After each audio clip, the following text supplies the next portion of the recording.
Yeah, yeah.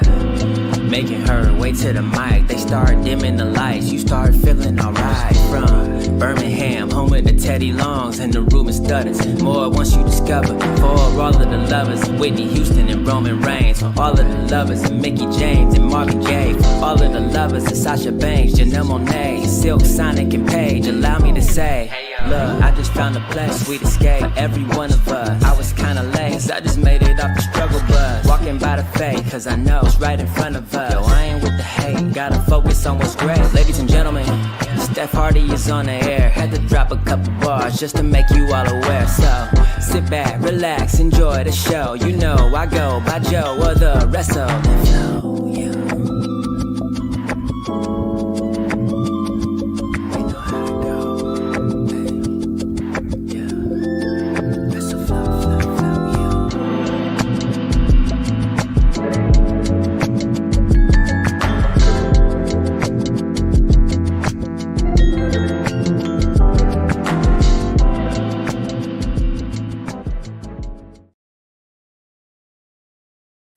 Hey yo, we're back. I love how we said that at the same time. Oh my God.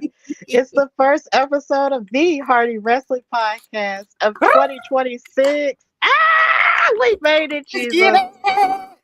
Oh, we did it. We here. Oh my God, we're making all the noises because we made it. Oh my God. Thank you guys for all of the support and love over 2025.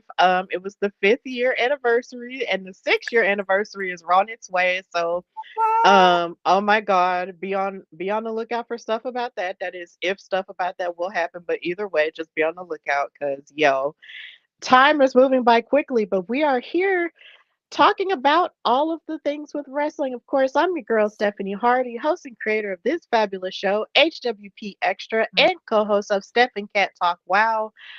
And yeah, I'm your girl. I'm the host. I'm the creator. I'm a writer. And I'm a commentator. Book your girl. But of course, I am not alone. Though she was not with me last year, she's with me this year, or at least at the beginning, this time last year. She's with me right now. She is the fabulous co host, a big wrestling fan, and someone who I just cannot wait to continue to grow with in this new year. She's Bianca Addison. How Hello, are you, Bianca? girl. I am blessed and highly favored. How are you doing? I am the same, blessed and highly favored, and keeping my head above water because, Amazing. the year just started. There was lots of celebration to be had. I went to Al's in Birmingham, which is a very affluent LGBTQIA plus bar, and it was full of amazing color and amazing queens in drag and just so many amazing people just got to celebrate all the holidays and just reconnect with friends. And it's just been really great. So I am filled with love um, and just ready to conquer. Hey, period. Yeah, absolutely. So I do have a question for you, Bianca, before we Yes. get into the show properly. What is something you're looking forward to in wrestling in 2026? Wow. Seeing more, seeing the women prosper, seeing the women thrive, seeing AJ return, AJ Lee. Hmm. I'm not. I'm sad about. Isn't AJ Lee the other AJ the AJ AJ Styles. Styles retiring this year? Yes, he is. Well, besides that, let's not be negative. Let's not be. I look forward to seeing CM Punk win more championships. Um, Hearing him um recite poetry on that mic with his mic work.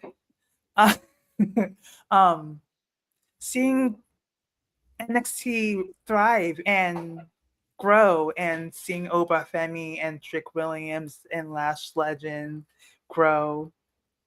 Um, Returns, potential returns. Um, WrestleMania there will be, and Royal Rumble will be interesting this year. Mm-hmm.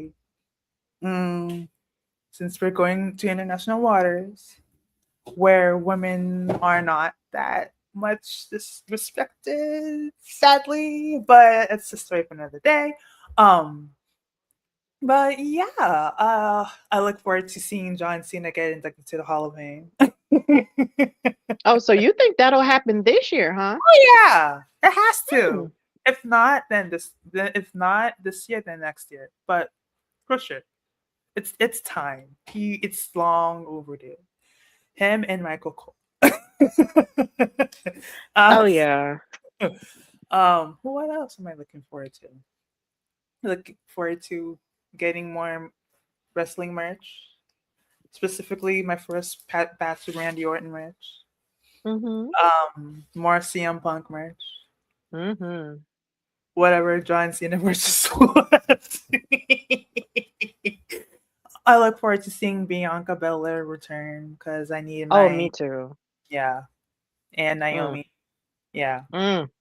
and then in Jade Cargill seeing her grow as a champion. Maxine Dupree, can't I vibe with her. Can't wait to see her grow. It's sad that she lost her championship. Yeah, Uh, we'll get to yeah, that. it was too soon. I feel like, but yeah, we'll Yeah. get to it. Hmm. There's a lot of growth. I look forward to. Yeah, there's a lot of changes that I'm Yeah, seeing even within the even within the first 8 days. That's what's so nuts about it. In the first 8 days, and even before then, there's just been a lot of not even just scenery changes, but just also just changes with how rosters look now. It's just kind of like, oh my God, like everything is just being shaken up. And a lot of what we become comfortable and familiar with as fans, is really being tested and challenged. So, yeah, that's something that I am looking forward to watching different scenarios getting shaken up by new talent and just watching people prosper. I think my New Year's resolution for wrestling is definitely more black stars taking over. More, just more African and African American stars taking over in all of wrestling, period. And it's gonna happen, and it's something that I've been manifesting for a long time, and it's happened in spurts, but I feel like now we're in a space where mainstream and also in the independents that there is it we're gonna become awash with black talent in a way that it's going to be substantial and strong, and it cannot be denied. And I am just very empowered by that and very excited about that. I also Like, hope. I Yeah, can't. I I also can't wait. I also hope Black History Month is acknowledged this time around because it wasn't last year, I and mean, that but would. here's the thing. Here's the thing, Bianca. I do understand that people did have feelings about it not being acknowledged the way it used to be in a previous regime.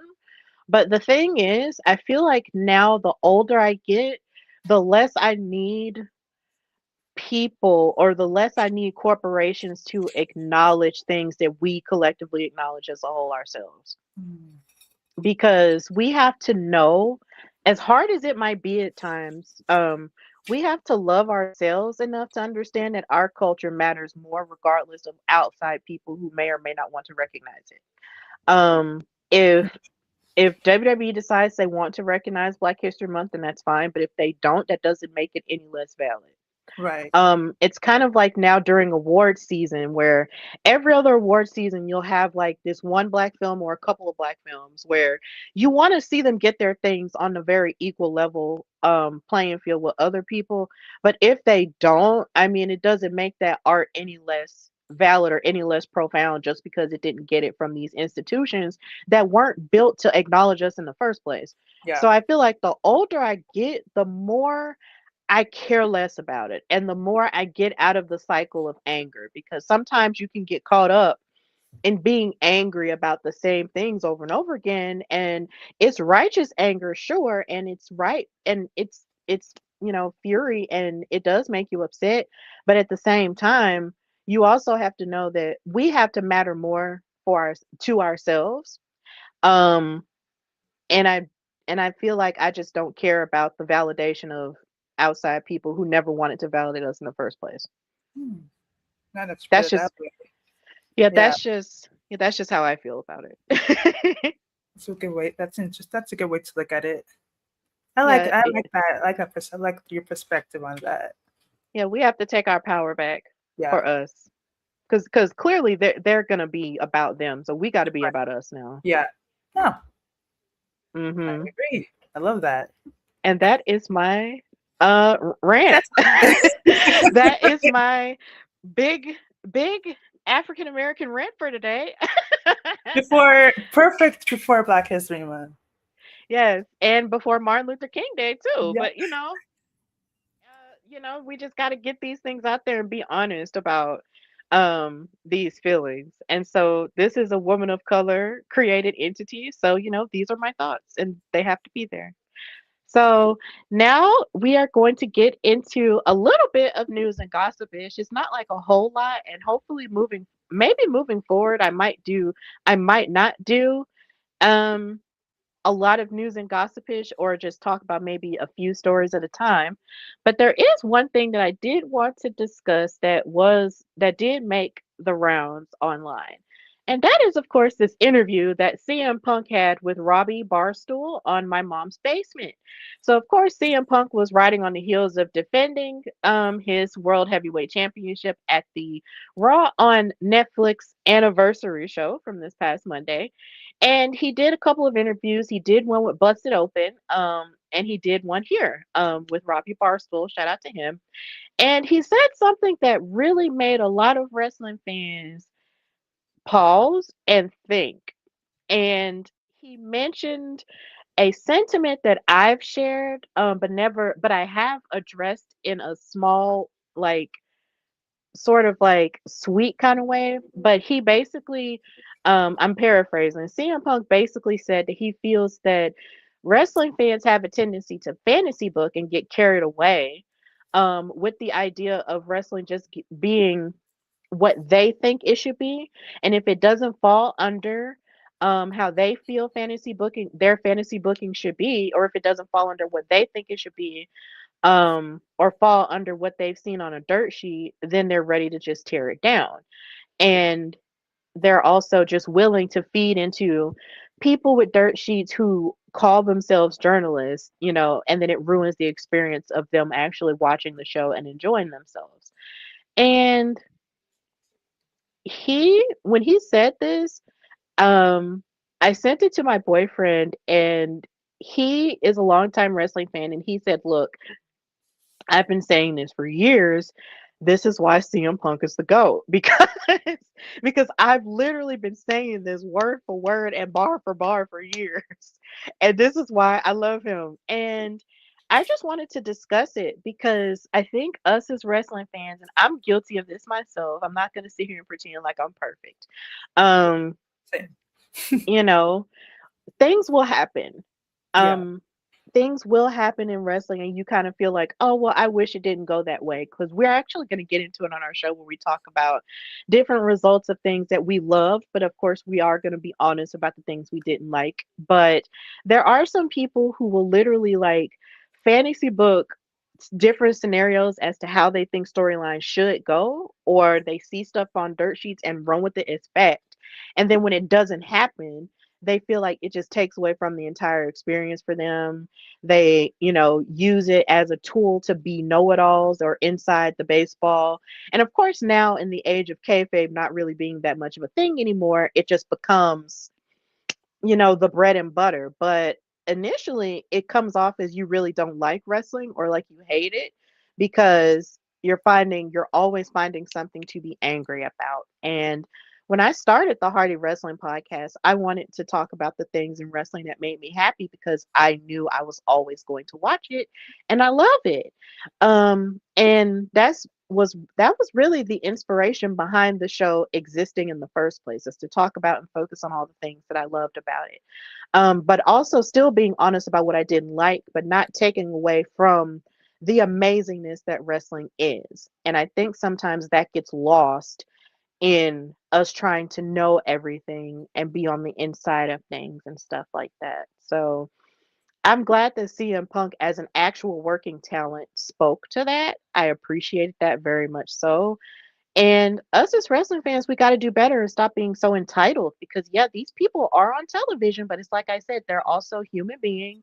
Yeah. And you just can't expect everything to just be so cookie cutter, like it's like a regular television show or like a cartoon or something. Like these are human beings doing the best they can, writing these stories, putting these characters out here and putting their bodies on the line. And we can't just be so entitled all the time and just think that it's supposed to go our way or it's supposed to go this way because you saw it on this and such dirt sheet. It's deeper than that and it's a lot more than that. So, Bianca, what do you think about what Punk said? I mean, I see where he's coming from. I definitely see where he's coming from. It definitely has something to do with our like predictions and how we want the show to be and how we think it should go. And because like at the end of the day, the show is run by the WWE universe, and and perfect example, John Cena's retirement match. Everyone, so it's still happening. But when John Cena tapped, I literally said to my TV, that was my reaction. And then I saw that smile, and I knew he was done. So I didn't, I didn't, I wasn't too upset, but I mean, I see videos of people explaining like their theories that John Cena, when John Cena tapped, like that was him. He retired a heel because he gave up and tapped. But um, but yeah, I'm not. I'm. It's still. Yes, I am very sad that John Cena is not in WWE anymore, but I'm not too upset about the result. However, I mean, it's difficult, but what I'm trying to is I mean we are a passionate group of fans, and and no matter what people say, there will always be backlash, and no there will always be like people won't respect our opinions and um won't and say, oh, you're wrong, you're so wrong, it should be this way, da da da. um yeah, it's yeah, again, we're very passionate about this business. We love it so much, and we just want to like um and some of the results are I I mean some things wish would happen, and that I wish the booker would make happen. But when it doesn't happen, it's like, oh my god, why that should have happened. Like I I get upset when at any time a great match is interrupted or interfered by someone. Like, so why that it's a great match, especially with the women. Like, no, that should not. I get again, like people may have opinions on that, but it's it's a great match, and why would you allow that to be interrupted? So like I see, it's like a what CM Punk is saying. I agree. It's like it's like it's a double-edged sword in a way. Like if we say Yeah, something, we get backlash. If we don't, it's like it's but here's the thing, Bianca. Does it take? I feel like stuff like that shouldn't just take away from the whole experience oh no, of like it's like, are you gonna still enjoy everything now? Because it's like he did say, of course, on the Busted Open show, like, of course, feed into, the things that you love in a yeah, positive way, but also don't just rag so hard on the things that you don't, like so much. And I Right. think, and just to be honest, I didn't like how John Cena tapped out in the moment at all. I was very upset about it. I was just like, look, why couldn't he just go out on top and That's true. Yeah. actually defeat Gunther? Like, I had my feelings and I was just like, why? But then there was another part of my mind that felt like there was something else behind it when I saw him smile and do it. Because, of course, normally when you're watching wrestling and someone is getting submitted, they're tapping out because it's like a emergent type thing, like, get me out, Yeah. get me out of this. And that just wasn't the case with John. No. Like his face was content. And I was just like, well, what is happening? But and then when I actually calmed down, because emotions were very high, it's like Yeah. you wanted him to go out on top, but then at the Yeah. same time you didn't want him to go at all. No. There were Mm-hmm. so many feelings. But when you really calm down from all of it, you really realize that it doesn't take away from what this man gave us. It doesn't take away from everything that he gave at the very end of, the year. And it also just doesn't take away from his impact in wrestling as a whole. So ultimately, we just got to chill. Right. Yeah.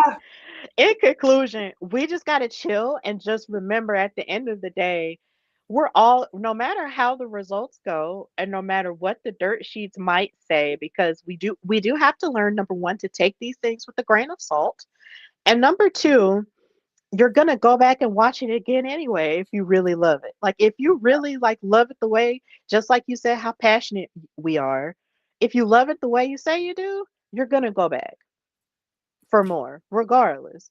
So we just have to like chill. We might be upset about it in the moment, just like in all sports. All sports doesn't go the way we always figure it should go, but we're gonna always go back to it because that's the thing we love. And I think love just needs to be at the center of the things and not just the anger and this Yeah. didn't go my way, so the whole show was trash.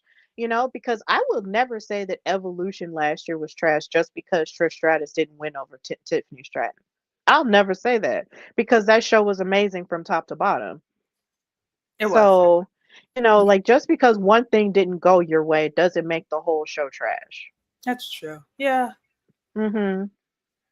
Yeah, That's we just gotta chill. We just gotta chill. And that's the point. And I think that's what CM Punk was ultimately saying. And I'm happy he spoke to it because here again, he's a grizzled veteran and he's seen it all and done it all. And, he just gets the business and he also gets the fan side of it too. Like he just understands everything. So I just love hearing his thoughts about how wrestling is and just his thoughts about life in general. So check that stuff out. And I just wanted to talk about that a little bit because, yeah, I love hearing his thoughts on wrestling. It's just really cool. or So, anything. yeah, on anything really. I could But, hear him talk all day. Like seriously. AJ, you are absolutely. blessed. Oh my god, girl. Hope you're well. Oh my gosh. Shout out to you all. I know you're bleeding. Absolutely. We love you, Larry Bug. Oh, Oh, yes. Rest in national peace to treasure. that babe. Yes. So now we're going to move into what we liked in wrestling this week. Of course, now that it's a new year, we really got to change these graphics. I'm sorry, y'all, but we got to move into what Stephanie and Bianca liked in wrestling this week. But we're not going to start immediately with this week. We're actually going to start with last week's SmackDown. And of course, we're going to start with our women. And I just gotta say, when it comes to fashion and just looking good since they've come up to the main roster, we gotta talk about Lash Legend and Nia Jax and their matching gear that they've had since they've joined forces as a tag team. They, of course, wrestled and partnered with Asuka and Kairi Sane, who were then the tag team champions, but we'll get to that later. Going up against Charlotte and Alexa Bliss and Rhea Ripley and Io Sky on SmackDown. And I just wanted to just give a shout out to them because they're just so beautiful together and I just love their gears and they just match each other's attitudes so very well. And I just never get tired of seeing them together. Did you see their Christmas outfits, Bianca? I did. Oh, Uh, impeccable. yes. Impeccable. Glowing and all. Oh my god. Lash is out here like, my man is on the main roster now. It's me. Hey, that glow, girl. I know they just look good no matter what they do, and Yeah. I'm just so pumped about them being on SmackDown. But we'll get to him in a little bit. But Lash and Nia, like I really feel like they're up next to be like the next women's tag team titles. Of course, not saying that I don't enjoy the fact that Rhea and Io are the tag team champions now, but I really feel like Nia and Lash could definitely make a case because I honestly feel that Lash should have been women's tag team champion a long time ago with her and Jakara Jackson, aka Mara Sade. Um, they really should have won those tag titles off of Bianca and Naomi. I really feel like that would have been an amazing passing torch moment, but it didn't go that way. So I just feel like it's about time for Lash to get her some gold, and what better way to start than getting a tag title with someone like Nia Jax? That would cement her legacy. That would be great on her resume. Hmm. And Cause she didn't win gold in NXT, and I thought for sure she could have. But things happen. People get caught up, and everybody doesn't win. Isn't necessarily destined to win NXT gold just yet. And you have to say just yet, because you never know what main roster star could very well pop up and want to win an NXT title, as we've seen in more recent years. So Mhm. for all we know, Lash might want to go back, but for now, she's in the big leagues, and Ah, it's cool. And of course, talking about more about call-ups, we saw Jordan Grace getting into it with a formal TNA rival in Chelsea Green backstage with Nick Aldis. And Nicholas. this made me so excited because I love Jordan Grace from a very deep place. She was someone who I had been watching, but then I had the pleasure of meeting and commentating for her here in Wow. Alabama. Yeah, at an all-female for an all-female promotion called the Belladonna Division. Shout I out. got to meet her when she was with TNA Impact, and she was so nice. And just seeing her in action and getting to commentate that action for her was just mind-blowing. And I knew that day that she was going to be something huge. And the fact that she's here now in WWE on SmackDown, it just makes all the sense in the world. So I'm so happy for her. She is also somebody who I really wish could have been NXT Women's Champion, but it's okay. I'm It's surprised she okay. hasn't. Really? Wow. Yeah, she's another call up who did not get a chance to win NXT Gold. But still, she's still decorated because here again with the TNA history, she's a multi-time knockouts champion. She's a digital media champion with TNA as well. She's highly decorated. She's been Queen of the Mountain, I think. So she is a very gifted and very golden professional wrestler. And then her having this interaction with Chelsea, who was also, an amazing knockout as well. It's just one of those big nerdy wrestling things where you're just like, oh my God, they're together again. So I'm pumped, super pumped. Can't wait for Jordan to get in the thick of things on SmackDown because they said she's also getting called up. So it's just gonna be cool. I'm so I happy. really, I really like Chelsea. I really like Jordan Grace's evolution, wardrobe evolution. Oh yeah, she can dress down. She's a beautiful woman. She's so beautiful. I can't. Oh, I can't. And her, Jordan. oh my gosh, Her what? her pythons. Oh yes, Miss Ma'am be working out, hon. Yes. Yes. Her and her husband. Shout out to Jonathan Gresham. She's married? Wow, I didn't realize that. Yeah. Jordan Grace is married to Jonathan Gresham. He is also an amazing wrestler himself. Wow. Yeah, he's great. Like he's really like one of the most gifted technical wrestlers on the planet, and they're married. So it's beautiful. Congratulations. They've been married for a few years now, I think. Like it's Oh, been a minute. Yeah. wow. Yeah, lovely couple. And then of course we'll get into Chelsea's situation in a little bit when it comes to lovely coupledom. Nope. Um There was just a lot of action when it came to the women. Jordan Grace also mixed it up with women's champion Jade Cargill, who's just been knocking them down on the holiday tours. She beat up on Meechin and hurt her shoulder. Oh my gosh. And then you also have I believe she might have wrestled other like beat she might have wrestled Beat Fab on the holiday tour as well. So she really has been being dominant, but we're of course waiting on that really big challenger that Jade could have for that title. And seeing Jordan Grace walk up to her and say, "Look, you are what you say you are in terms of that B word." And I was just like, "Bro, that's crazy." Yep. But I was excited to see these two women with all of their muscles and all of their beauty getting each other's face. This The is definitely aura. the match. I would love to see this. Hmm. This is like a pay-per-view match. It is. It is. This match would clear my skin, honey. Yeah. Make it happen. Make it happen. Please. And then, of course, we had Chelsea Green go up against Julia because Chelsea has been avoiding Julia like the plague.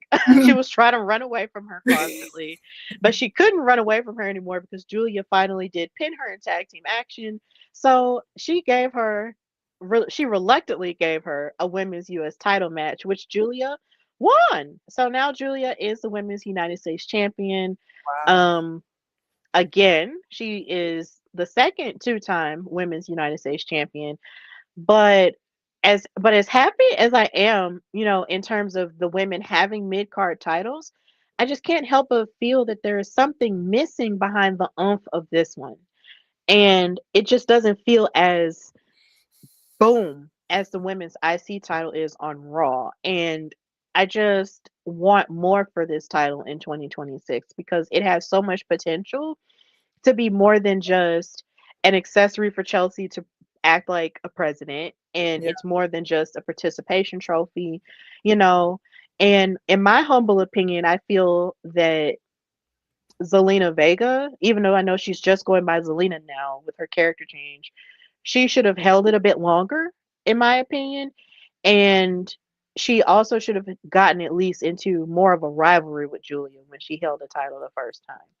So there's just something more that just needs to happen with this championship. And hopefully, with the addition of more women on SmackDown and with the additional hour, we can see more that can happen for this championship. Because, of course, you do have Kiana James right there, who is her manager, but who's to say that she's going to want to stay her manager? You Right. also have Nikki Cross with the Wyatt Six, who could have her eyes on that title at some point. And like I said, all the newer girls, too. So, congrats to Julia, but I'm wanting more for the U.S. title this year. Look at that smile. There's always something. Yeah. It is always something, and the thing about Kiana is just that she's so talented, like, in NXT, like, she honestly, like, used to give her all down there, and she was a former, NXT Women's Tag Team Champion as well, with Fallon Henley, so it's just there's a lot that they're sort of leaving on the table with Kiana James. I'm not entirely sure why, but hopefully we'll see more from her, and hopefully we'll see her as the Women's United States Champion, so I'm excited, but I will miss my Chelsea being, crazy, goofy president, pledge your allegiance to her, all the things. Um, I'm gonna miss it, but hopefully, there's more down the road that she can do to not only just make us laugh, but prove that she can go in the ring because her and Julia had a good back and forth in this match. They really did. Yeah. And I think we get so lost in Chelsea and her laughs that we forget Yeah. that she is a grappler. Like she can get down. Yeah. I love Hmm. her too. Me I always love. It's always there was a time when she stopped and I was upset. But I'm so happy she brought it back because it's just so campy and stupid, and I love that kind of. I don't think it is very campy and I love it. And I really don't think it's stupid. I just think it's the perfect amount of I'm here. Like No, it's diva. Like it's very yeah, diva coded and it's just like pow, like this is me and I love it. not like not like oh my god, like it, but like stupid, like the best possible way. You know what I mean? Like, Yeah. okay. Yeah. I get Go it. straight to you, It's Chelsea. amazing. Don't come for me, Chelsea said. I love Chelsea Green down. She's great. Shout out to her. She's thriving. She's good. Yeah. I think about cosplaying her a lot, but I just don't know how I can do it because Do it's that. just so I mean, huh? Do this. You got the tutu. You got the cat. You got the I aviator mean, hat. that's true, but it's just like I want to do it all, but I just don't have the body, and it's just so hard. Listen, Nia Jax is thriving. You will do just fine. Oh, you're right. You're right. Oh, oh my God. Oh, it's hard. But, there's a huge list of wrestlers I want to cosplay, but we'll get into that another day. But Chelsea Green, we love you over here I on love you. HWP. Yes. So yeah, we're hoping for more for this beautiful championship, and hopefully I can get my hands on a replica because this title is cute. All right. So, and yeah, maybe Kiana will get her hands on it. And of course, we did have this crazy fight, this ambulance match between Aleister Black with Zelina by his side and Damian Priest. But I put this in the women's section because I thought for sure maybe Lola Vice could have come out to be Damian Priest's help when it came to that match because they are also a couple. She is But so it turned black. out Oh my god. but it turned out to be Rhea Ripley to pop out of the ambulance, and that was perfect because Yeah. Rhea Ripley. Right. Who's gonna turn down Rhea Ripley? Yeah. Who's gonna be mad about seeing Rhea Ripley like a second time in one show? Nobody. And Rhea So Ripley and Damian Priest are Terror twins. So it's exactly. a family. So we're good. Yeah, exactly. But just getting caught up in the whole NXT of things and watching people get called up, it would have been amazing if it was Lola. But it's okay. It's okay. But if it was Lola, I would have screamed because I love Lola Vice so much. She's so beautiful, she's fierce, and she can hit She's hard. Exactly, and she's bootylicious, and I love it. And I love it because who I love it. So, it would have been cool if she popped up on Friday night, but it's okay because Zelina had her man's back and it was cute and everything, but then Rhea ran her off, and it was so strange. And I low-key had deja vu watching Rhea rip tide Zelina because it just reminded me of the Puerto Rico match, and I was just like, oh my god. Oh my god. And I love Zelina down and I wanted her to win that title so bad that day in Puerto Rico, but I wanted it for her so bad. But it just gave me deja vu seeing that happen again. Was that the time when she wore that Puerto Rican thing Yeah, the flag? Puerto Rican flag. Oh my god, yes. Oh, It's so girl. it was so beautiful. Like I have the Funko Pop. What? Okay, okay, hold on, bro. Like I gotta get up from my desk. Oh my god. Oh my Oh. god, I gotta Bianca. Uh-oh. Wait a Oh, minute. Bianca, wait a Yeah, that's- minute. Hold on, y'all. Hold on, y'all. We Hold on, in y'all. I Oh my god, I gotta take this down because y'all need to see this. This is how serious my love for Zelina Vega is. Okay, I the it's probably glaring in the light, but I have the Zelina Vega Puerto Rican flag outfit Funko Pop. When I they sold this, when it first came out, I could not. I had to get it because I've always loved her, and that was just a very poignant moment because because she is of Puerto Rican descent, yeah. and seeing her have that moment and seeing how much it meant to her just really blessed me. And I was just like, and that level of representation here again, it's just so important. And I can feel it, even though, of course, I'm not from New York, I'm not Puerto Rican, but still, as a person of color, it was just a very poignant moment in history for me. I feel like no matter what she does, or what she accomplishes, she will always have that moment where all of her people were chanting, oh my gosh, it was a Spanish phrase. They were saying like, pa Pake tu lo sepas or something like that. And it was just like they were encouraging her the whole time. And it was just so like it was chills inducing. And she was crying. And I've just always loved Zelina. She is one of my favorites. She always has been since she was the manager for Andrade. And I just love her so much. So when that pop came out, I was like, I need it. And I bought it. And it's just it's I love it. It's just something I treasure. So yeah, I love I love that. her. I love her so, so, so, so much. I want her to win Money in the Bank this year. Like, I manifest things for her all the time. And whether it happens or not, she knows. And it's cool. But I do I need like this character that she has. I need to Um, I need to know how I need to know your reaction when she won the women's championship. I was sobbing. Full on like sobbing, like full on sobbing when she won the Women's United States Championship. I wish I was there to see it, but I was just sobbing and I could not stop sharing pictures of her holding that title because that was her first singles title in WWE and I was just like, "Oh my god." It was just oh god.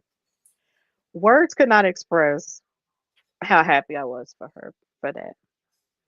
And if I think about it too long, I might even start crying now. But oh, I love Zelina Dion. And I love her husband. You know, their love is so beautiful and just so unique. So, yeah.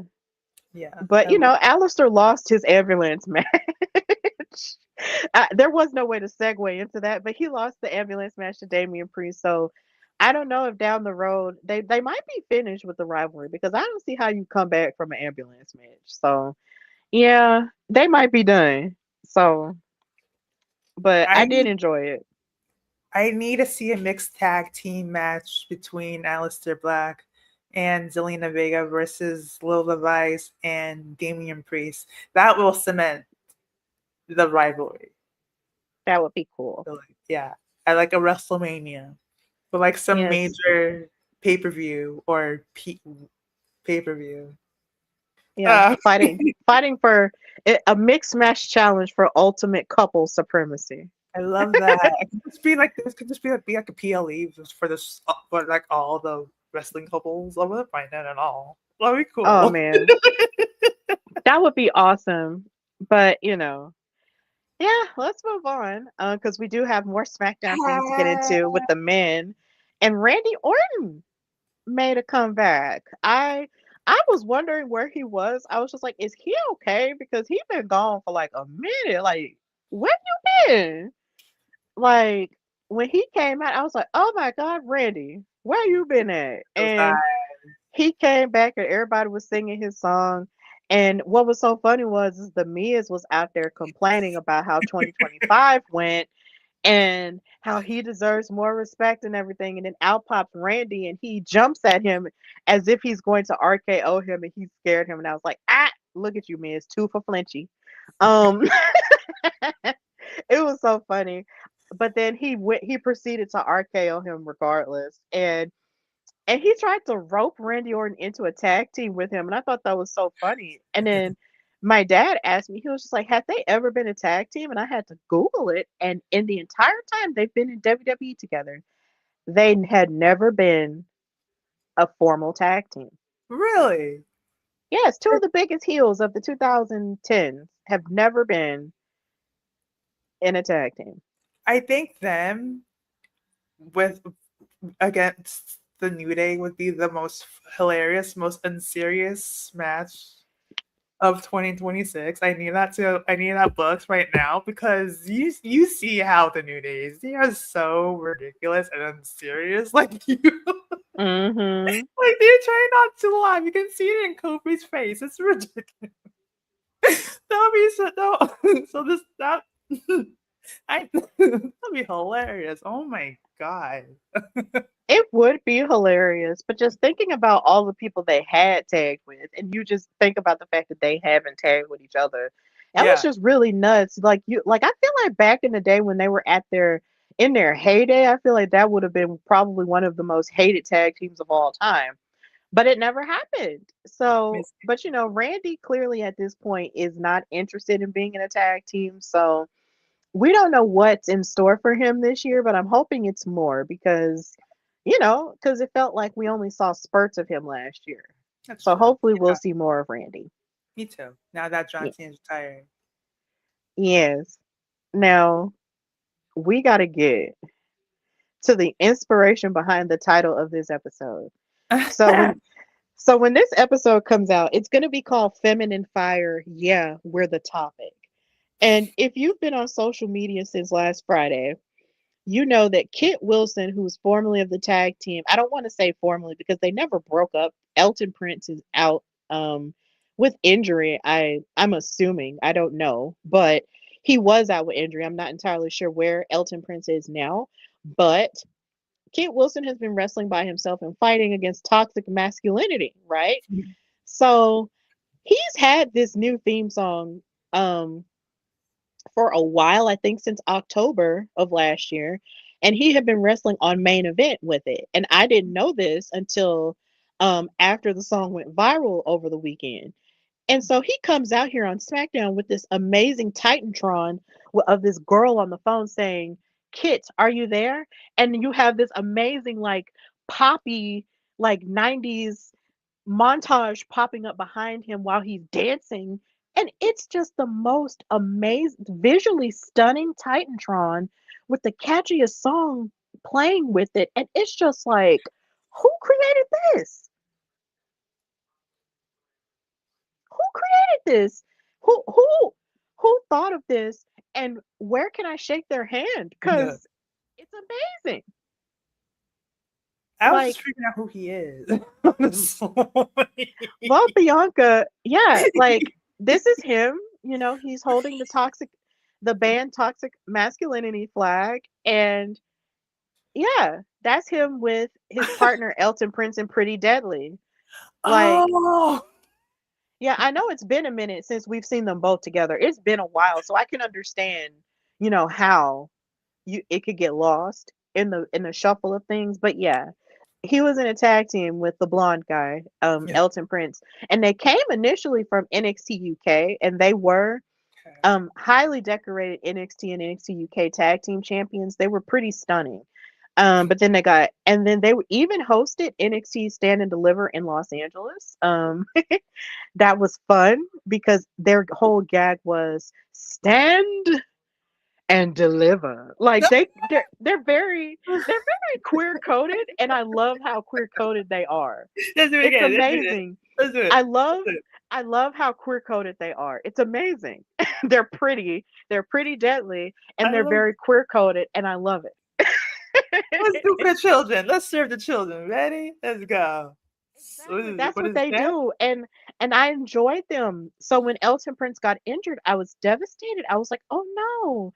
But Kit now has this new thing about him where he's battling toxic masculinity, and at first it started off like as a background character, kind of like a backstage character kind of thing, and now he has this amazing Titantron, and it's gone viral over the weekend, and people are making dances out of it. Kit Wilson, dun dun dun dun, dun. Kit Wilson. And in the song he's talking about the ways in which you can actually fight toxic masculinity, and he's saying, "Look, you need to be a real man, but I'm my own real man." And in the song, he's like, "Look, I have some feminine fire, but I'm still the topic." Like, it's empowering.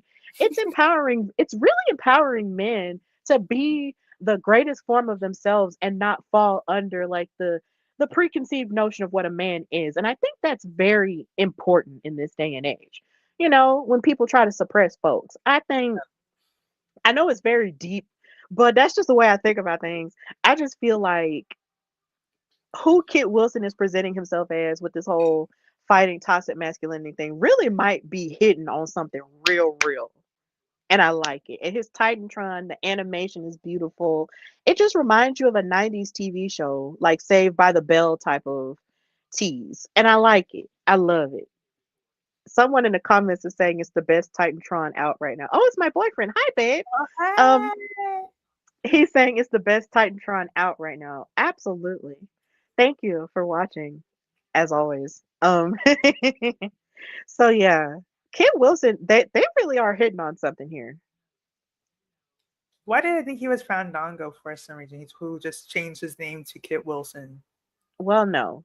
Um, Fandango is actually going by another name, and he's in TNA. So, Yeah, but I could see how you could get that though, with the poppy song and the dancing. But he's Kit Wilson. Yeah, and then he even has a tribute to Pretty Deadly in the song too. So, he's still doing his thing. I hope somehow Elton Prince can come back and they can get into the thick of things. But this amazing fight against toxic masculinity, I love it. I need that flag. Me too. I need it too. I need it on a Wait, shirt. if WWE Shop puts it on the website, then that's a huge deal. I would buy like now. I need it. Like I need that shirt. I need it. Also, big ups to Kit Wilson for matching with the Hardy Wrestling Podcast colors. Real men wear Matching the- pink. exactly. So yeah, big ups to Kit Wilson for this amazing song and WWE for this amazing song and amazing Titantron. We'll be calling Kit for a while now. And then of Hopefully course, the Titantrons come back. oh yes.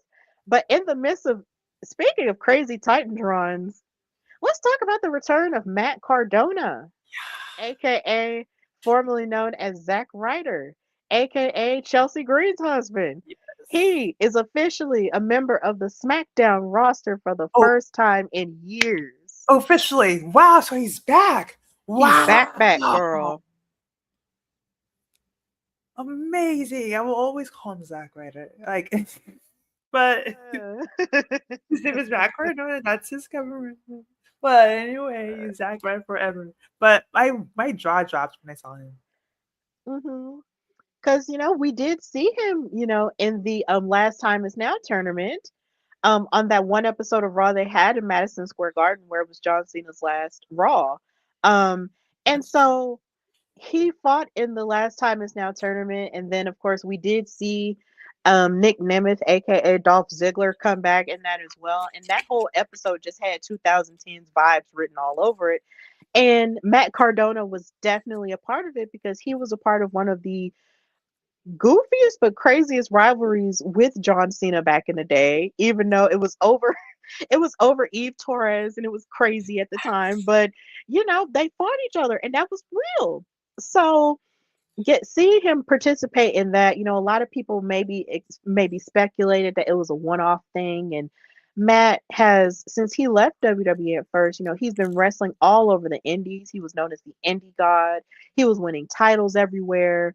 He would even wear Chelsea's titles that she would win in WWE sometimes. It was hilarious. I love that. But, he was just out there doing the dang thing and putting his own name out there and just growing sort of out of the notion of being Zack Ryder. And it was good to see because if you were watching or deep into the wrestling lore back in the 2010s, there was always a notion of Zack Ryder sort of being held back. Like he would always be like woo woo woo, and everybody loved that, and Yeah. everybody wanted to see him do more. He had his own belt.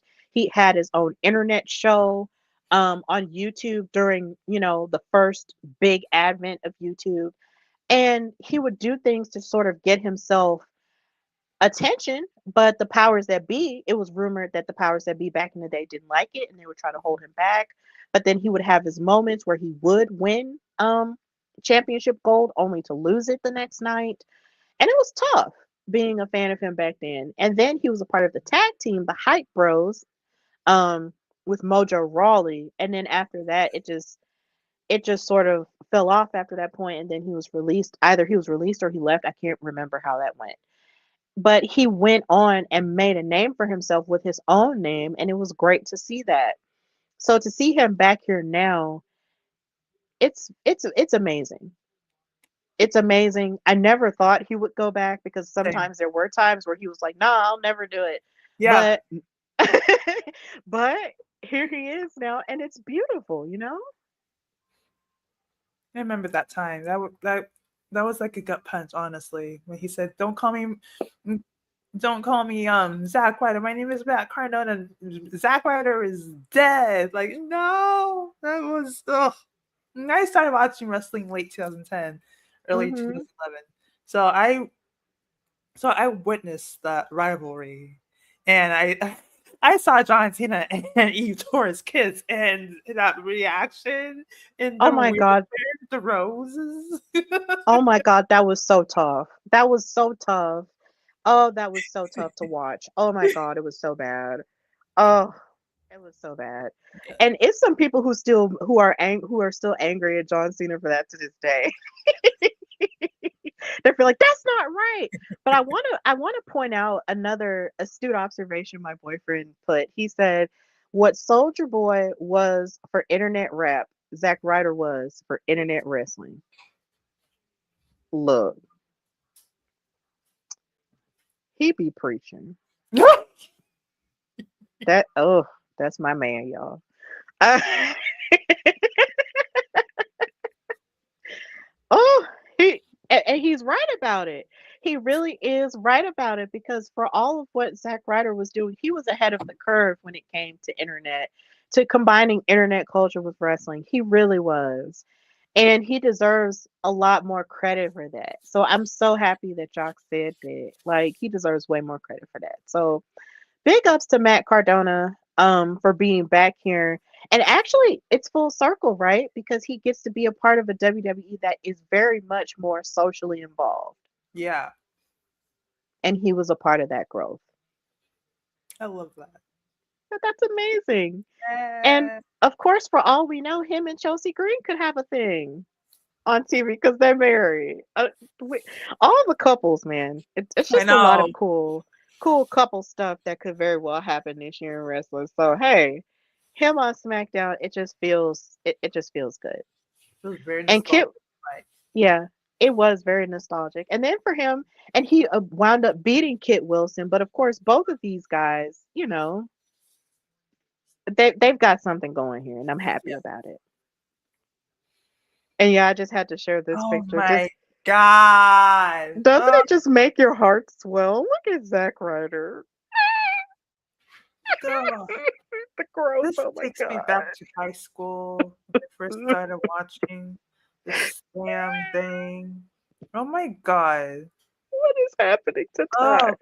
to Eliza. Eliza. Goodness.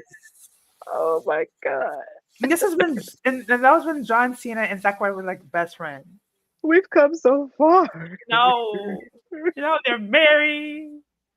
Boy. This was when I was in college. What do you mean? If I made you Oh old, god. Wait, I'm, what? if I made you feel old, I'm sorry. No, you didn't make me feel old at all because I'm not old. I'm timeless. Okay. Hmm. I'm timeless like Tony Storm. Okay. Yeah, period. Okay. So, big ups to Matt Cardona. And also big ups to Chelsea Green because I'm pretty sure they're going to have so much fun with each other on the road. It's going to be cool. They're hilarious. But of course, we got to get into brass tacks on this episode of SmackDown because Sami Zayn came out there and Yeah. he came out there and cut a very impassioned promo.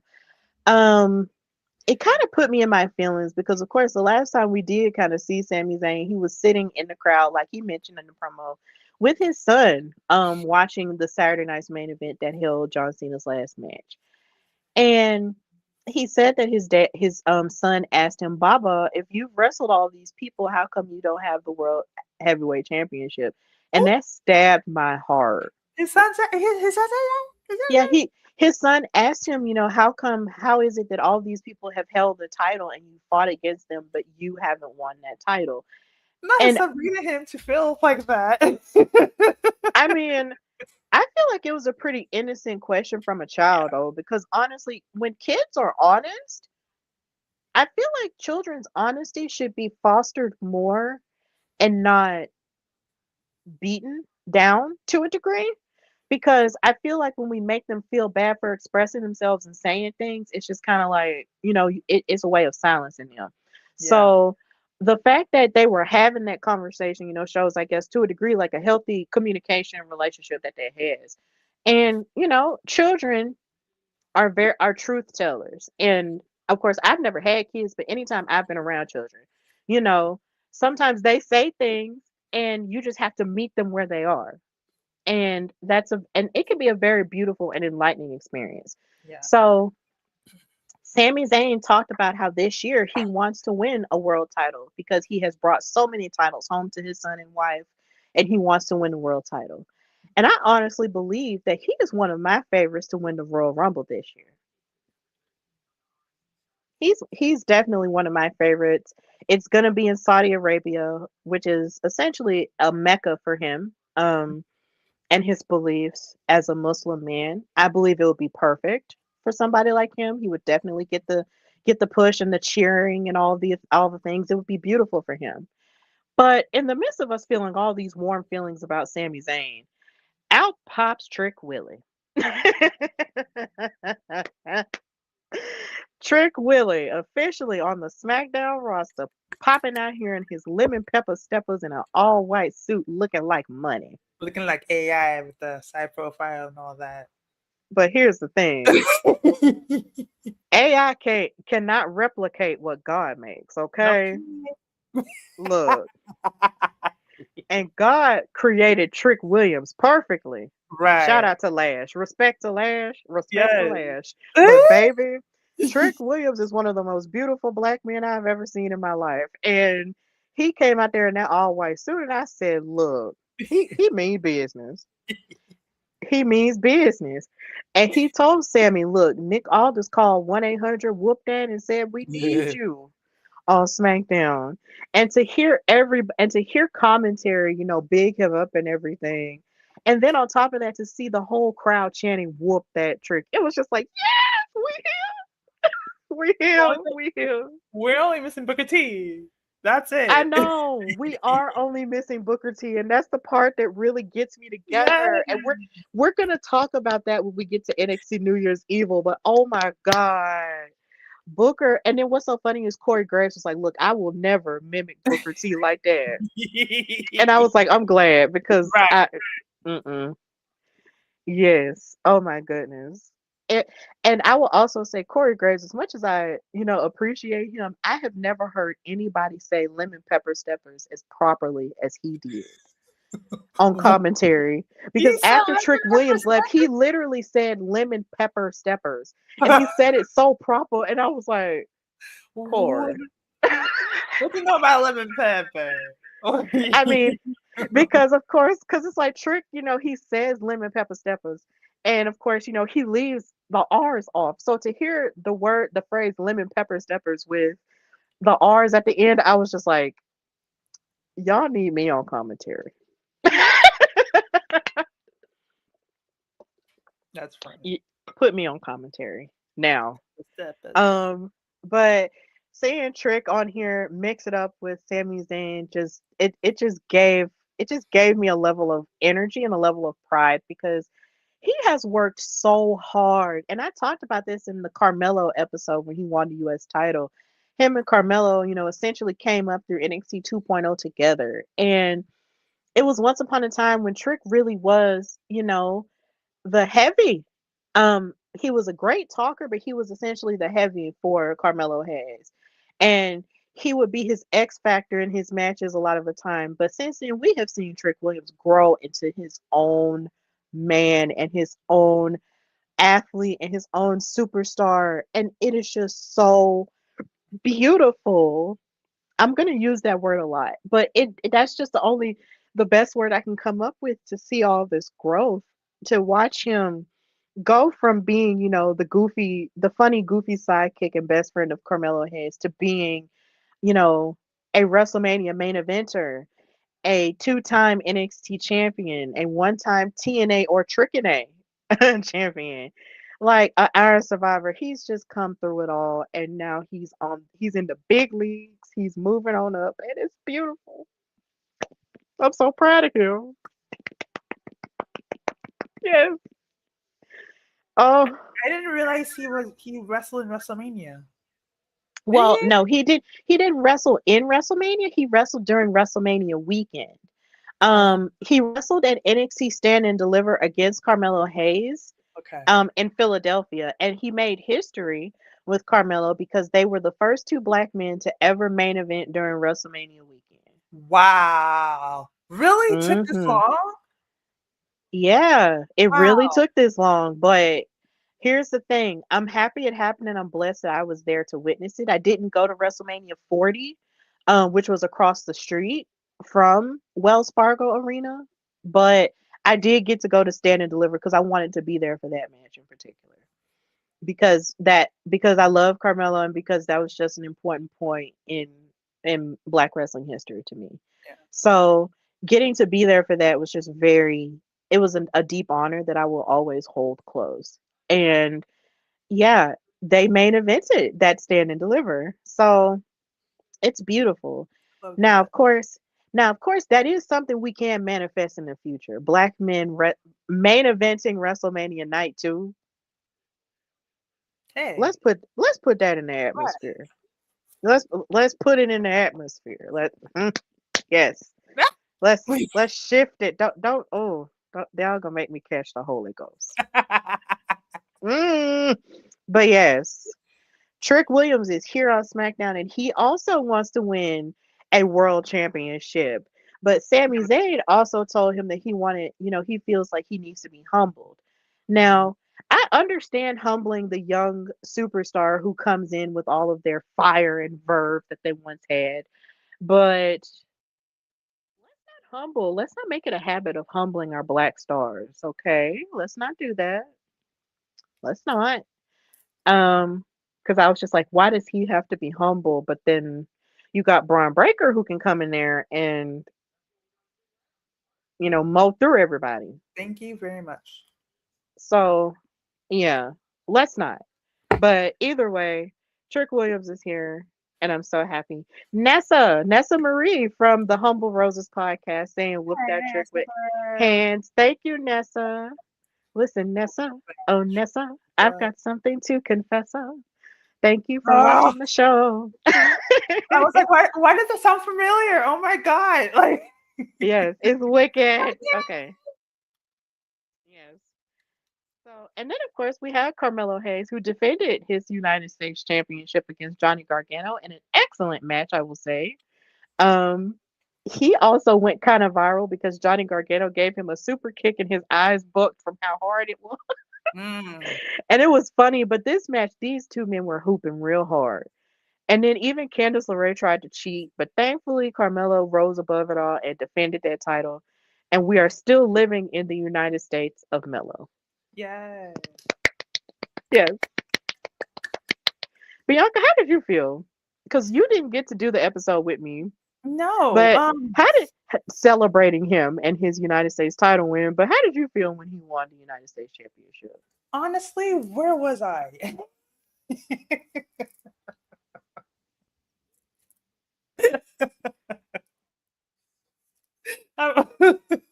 Was I sleeping or did I forgot where? No disrespect to it. But I remember waking up and um did I watch it? It was a rough week, honestly. But I did see the results and I'm happy that he retained. Yes, he did retain, and I did watch that. So I'm happy he retained. I'm mad that what's your name, Candice LeRae in the feud. You see what I'm saying? Stop that. No. Yeah. But the thing is, yeah, here again, another couple. It just Yeah. keeps happening. But then again, you want to know something funny that excited me that Carmelo said on Twitter when Johnny Gargano wanted to throw shade at him? He was just like, look, as for Candace, if you want to even it up, let me know. And I was just like, bring Kalani. Bring Yes. Kalani. Bring Kalani. Yes. Oh my God. Him and her. Oh, that would clear my skin. You know they were pushing it when they want that to happen behind the scenes. I want it to happen. Oh my God, I want it to happen so bad. Oh my God. Oh my God. Oh my God. Oh, I would be happy. Oh, I would be happy to see that happen. Honestly, that'd be really cool. right. Carmelo was like, "Look, you bring your queen, I'll bring mine." Oh, Let the black people win. yes. But oh my God, I'm just so happy to be living in the United States of Mello, Yeah. the United States of him. I feel like I don't want them to make it goofy, but I almost want Carmelo to feed into the presidential puns the way that Chelsea did because I just feel like it would only be right. And I feel like I should be his press secretary if that's the Yeah, case. I feel like I should be Carmelo Hayes' press secretary. He's a friend of the pod. We can make it happen. I If love Mello that. is the president, give me a job. Yes. You hear that, Mello? Give her a JAB. Give her a jab. Yes. Not literally, but it's but Yeah. I'm just so proud of him and I'm so glad that this is his first championship. But of course you can see all the celebrations on the last episode I did where on the HWP extra where I celebrated him winning the title. It was great. So Carmelo, Clap your yay! hands. Yes, Lord. Bless him. And then of course, and then he threw shade at the Miz, which was so funny. This episode of SmackDown had a lot in it, but of course it's 3 hours now, so it's gonna be a lot. But the way he threw shade at the Miz made me holler out loud. Cause he walked up to the Miz and said, I just want to thank you because from the bottom of my heart, because if it wasn't for you, you know, I wouldn't be in this position. And then the Miz was like, oh, you finally got some sense or something like that. But then Carmelo did say, actually, I want to thank you for leaving me alone because I've never been as high as I am now. And I was like, ah! He said, I want to thank you for leaving me alone. I said, Yeah. baby, the shade, The face the crack. sh- the I mean, just cracked it on the floor. You want to slap so bad. Look at that. Baby, the Miz is just going through it. When me and my dad were watching it, he was like, "The Miz just can't catch a break tonight. You get RKO'd, and you get shaded by Carmelo. It's like you just need to just pack it up and go home." Dad had me weak when he said that. I was like, "Oh my god!" But he wasn't wrong. He was just like, "You just need to go home. Ah, Just pack your bags and just go to the hotel." go back to Chateau Marmez. Exactly.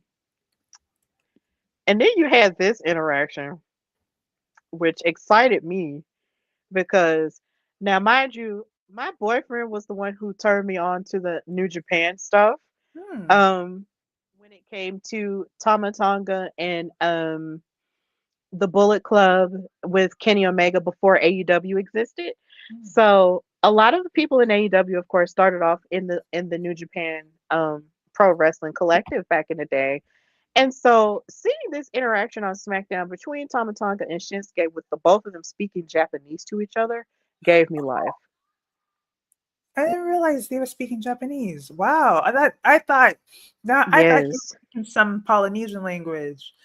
Oh no. They were speaking Wow. Japanese to each other because they had a rivalry. I did my research and because this was before I got into it, Tama Tonga and Shinsuke Nakamura had a huge rivalry back in the day in New Japan Really? Wow. for some years.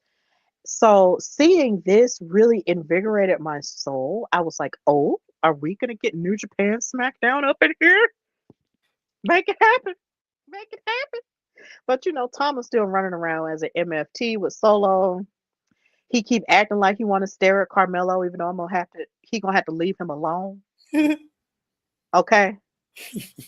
Don't make me call the Secret Service to protect Carmelo from you because you ain't finna take nothing. You stay over there with your MFTs. Oh, Okay. what does MFT But stand my family trees. for? Literally, it stands for my family trees. That's what Solo said it stands for. Oh, really? I didn't get Hmm. Oh, wow. My family trees. That is hilarious. Oh my Yeah, god. but and it makes sense because they're not really like his real family, like the actual NOI family is, but that's his collective, like they were the bloodline, except they're not the Yeah. bloodline, they're the MFT. So Right. it makes sense. It This is what makes sense. Solo says it. Yeah, yeah, So unserious. But yeah, this guy and but this I turtle. feel like Tama gonna be the first one to break out for real. I see it in him. But he just gonna have to leave Carmelo alone. That's all I care about. You leave him alone, dang it. But this moment was really cool from just a wrestling, you know, perspective. And I can't wait to if this goes somewhere, of course it doesn't have to, but if this were to go somewhere, I would be all ears and all eyes, honey. Yeah, This love looks it. interesting. I would Hmm. watch for sure. Definitely. And then, of course, we move into this week's Monday Night Raw episode, which celebrated the 1 year anniversary of Raw being on Netflix and the huge deal Which that that was was. which was actually my first time attending Monday Night Raw in person. So Yay! that was a very exciting day and a very weird time in history with all the fires in LA, and Hmm. it's a weird time in my life. But yeah, that was my first Raw, and yeah, yeah. Still I sad. actually, I was gonna say I actually want to ask you something about that because you did mention that you were there.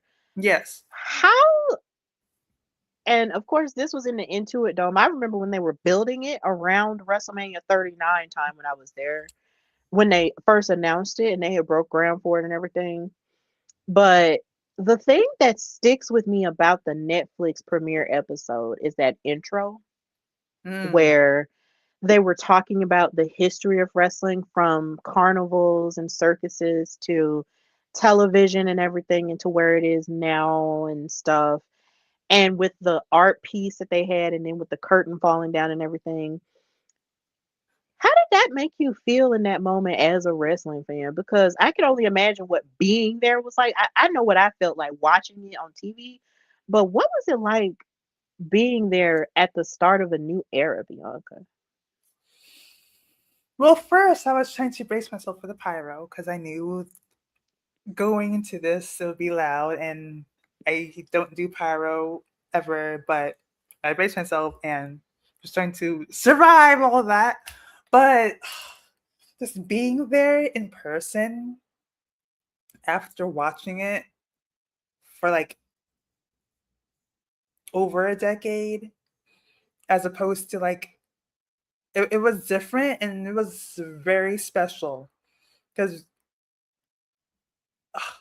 it was a very it was a very surreal experience because like I was because like this is like a new era. This has never been done before. So like with all the WrestleManias and all the events you went to and you cherish that, I will forever will forever cherish this moment. And it was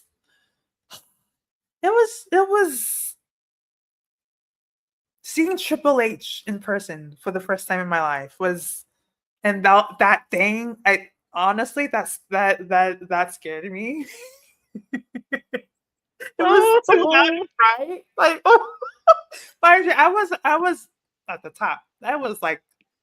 I was broke. I was like at the top, But you but were there. I was there. You Yeah, were there. yeah, Don't let nobody take that away from you. Wrestling fans, no matter if you are sitting in the nosebleeds or if you are sitting in the middle seats or the good seats, whatever, you were there. Don't let nobody take that away. Go on. yeah. Amen. Um, yeah. It was just very surreal, and I hope I'm answering your question. You are. Okay. No, no, you are. You are. And it was surreal for me because it's just like you think about. how you had been watching it for over a decade and you got to see that happen, you know. Um, I know it's even more surreal for people like my dad or people who are even a little bit older than my dad who were watching it before then. Um, but I just have my moments where I just always remember or go back to my grandma's house. Um, if it gets a little sentimental, then I'm sorry. Oh, When I go back to I just think about being in my grandma's house and sitting in the living room and um seeing my dad's mountain of videotapes where he would tape WCW and WWE slash WWF back to back. So he wouldn't miss the episodes while he was at work, and I would watch them back with him. And even moving from that to DVDs and watching it on TV, and then going into Blu-ray, and then watching it on TV, and then eventually streaming. watching it on streaming, and then still watching it on TV. Um, and then you have YouTube and everything else. It's like it's one of those things that really just makes you sit and realize how much of life you have experienced and just how many changes you've seen happen. And, you know, from the 90s all the way up until now, it's just like, my God. We grew up with You've seen VHS, so much. Yeah. cassettes. Mhm. You see so much change and so much happen, but yet it still remain the core Yeah. remains the same. The heart, you know, remains the same. And that it being on Netflix just felt like a celebration and kind of like the culmination of that. And moving it into a new era, which I know a lot of wrestling fans have gotten tired of the phrase new era, but it's the truth. It felt like that. So I loved it. I thought it I, was s- cool. I still miss. It's just it's so bittersweet because it will for always. I'm a USA kid. I'm a USA network kid. Just Yeah. oh wow, to be a part of that night was so unreal. I got to see. I witnessed Hulk Hogan get booed. I didn't boo, but I was just in Mhm. my seat, like, and then I would just like do that. Mhm. But it was very cool seeing witnessing that and seeing John Cena for the first time and the only time that day. Mhm. I've never seen him wrestle, but that's enough for me. I'm okay with Mhm. that. But I did watch CM Punk wrestle with Yeah. and he won against Seth Rollins, and then he made that Yeah. amazing promo at the end. Ugh, Oh my God, yeah, it was great. It was really great. I'm really happy for you in the sense that you got to witness that and be there for that, you know? Because there were a lot of notable moments. yeah. Something funny that I saw in my Facebook memories about that episode was how when me and my dad were watching it together and he saw Hulk Hogan come out and he said, "Dang, Hulk Hogan's knees look worse than mine." And I died. Mind you, to paint the picture, my dad is 61 years old and he is like 6'3", like he's tall. And so it's just like, you know, he's a tall man. And so he's getting older and he's reaching that point in life. And for him to say that out loud in that moment just made me laugh so hard. And I turned it into a Facebook status and it made a lot of other people laugh. And it made my sister laugh. It was just a hilarious moment in time. Yeah, I And love it's that. even crazy now when you think about here again changes and Yeah. now, you know, the booing happened and now he's not even on the planet anymore. So, oh, Jesus, life be lifing. That was more But moment. It was but yeah, let's get to this episode on Netflix because not only was it an anniversary episode, it was also a Stranger Things themed episode yeah. where we saw Rhea and Rio win the women's tag team titles and solidify their friendship slash relationship slash possible marriage. I don't know. Either way, they solidified it and won the tag titles, and it looked like they had on Loki the same outfits they had at Evolution. Um, or maybe I'm just thinking too hard and I'm trying to make it the same outfits. But either way, it was so beautiful to watch that happen because I feel like after watching Evolution back, um, for the first time, I've only watched Evolution back one time since I went there. And watching it back and watching them, lose the women's title the way that they did, I feel like the underlying story with them as tag team partners is the fact that they won each other's friendship and sisterhood. Yeah. And I don't know if many people are viewing it that way because of course art is subjective and stuff like that. But I just read that, you know, as them not fighting each other so much for gold and actually uniting for a goal. And the goal was their friendship and fighting for their friendship. And now they've got these tag titles. And I think that's a beautiful storyline to witness, because for so long we've seen women fight over crazy things. We've seen women fight over men, fight over so many dumb things in wrestling. But the idea that these two women now, we've evolved so much so to the point to where we're seeing these women fight for their friendship against the Kabuki Warriors, get revenge on them, and then win the tag titles. It's just beautiful. It's a beautiful evolution. No pun intended. So yeah, they're the tag team champions, and I'm happy about it. Me too. And they even hugged in front of a Demogorgon, which was interesting. Oh, Um, yeah. So Bianca, how did you feel about them winning the women's tag team titles? I'm happy. It was exciting. Great match. I loved Monday. It was great. I loved it. Every minute, every moment was fantastic. Yeah, I'm Hmm. happy. It's in the right the it's in the right hands. Absolutely, I agree. Oh, these beautiful women. Yeah. I'm so happy for them. Somebody I'm not happy for though. Ah! Oh God.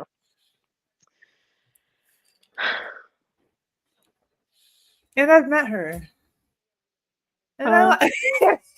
I like her. I Man, mean, I will always have a soft spot in my heart for Becky Lynch as one of the four horsewomen. I always will. That will never change. I will always love her and everything that she brought to women's wrestling and for where it is now. But baby, her cheating to beat Maxine Dupree bummed me out so much because I wanted to see Maxine hold that title for a little bit longer.